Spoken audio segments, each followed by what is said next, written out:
2 years, the presidency of the United States has been under siege. Our commander-in-chief has been subjected to unprecedented maligning by the mainstream media, high-level Obama administration officials, and disappointed, disgruntled, and deranged Democrats.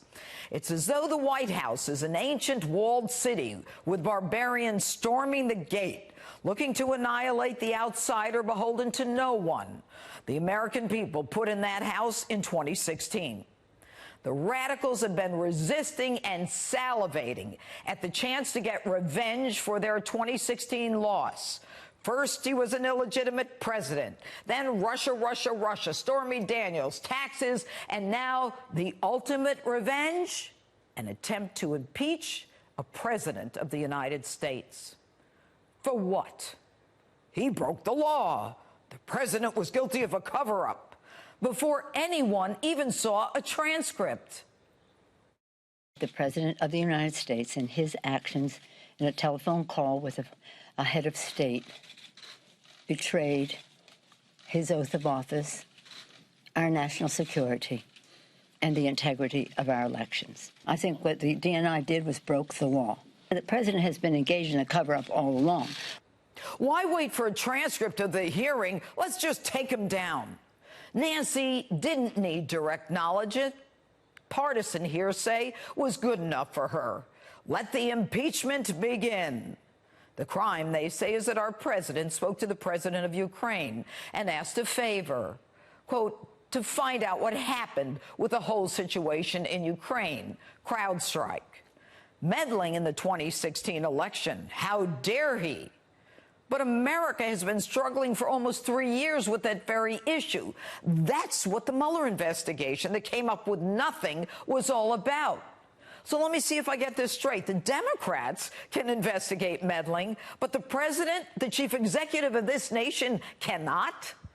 Democrats can spend $32 million of our dollars to tear the country apart and come up with no collusion and no meddling by the president with the Russians, and the president can't ask a favor that Ukraine look into the genesis of the meddling of that 2016 election?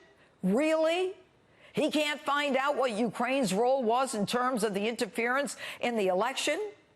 Now, could it be that, like the boomerang in the Russia investigation, everything comes back at the Democrats? They accuse Trump of what they are guilty. Folks, there was no quid pro quo, a simple ask by our president to another.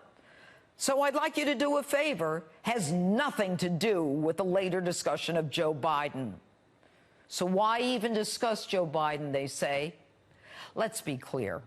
The Joe Biden reference is seconds in a 30-minute-long phone call. Joe himself, just months earlier, was on tape beating his chest on how he leveraged our taxpayer dollars to get a prosecutor fired, the same prosecutor who was investigating and about to interrogate his son working in an energy company, Burisma, for which he had no training, no expertise, but was making millions.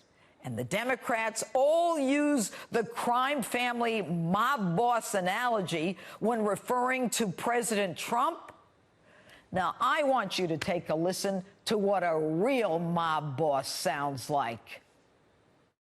If the prosecutor's not fired, you're not getting the money.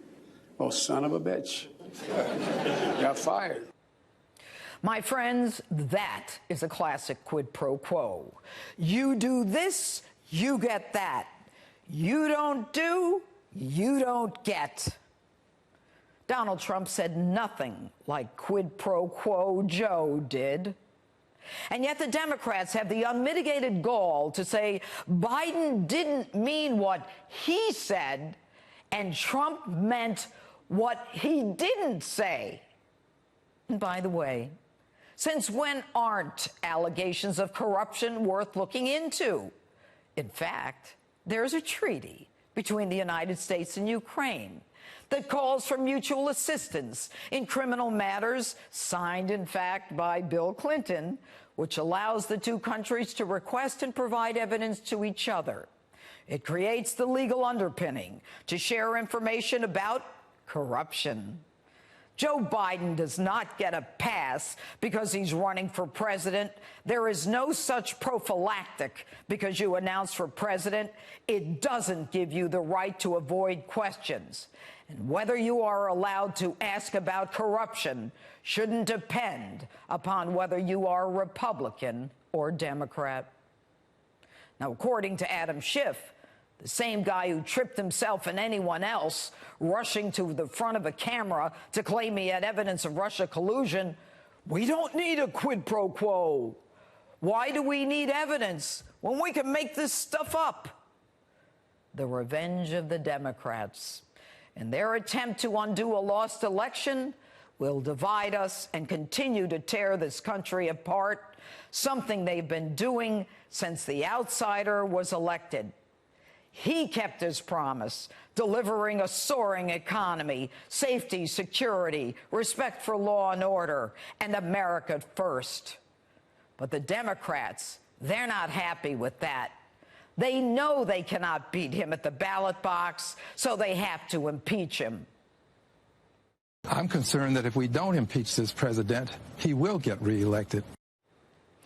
They want legislative paralysis, a negative impact on the stock market, no movement on infrastructure, health care, the budget. But Americans don't want impeachment. We want our president to be able to focus on continuing to make America great. The Democrats, though, are all giggly at the thought of removing him. We don't want gamesmanship. But since they arrived at that conclusion the day the outsider was elected, then they will get their wish. Game on. And that's my open. Let me know what you think on my Facebook, Twitter, #Judge Jeanine.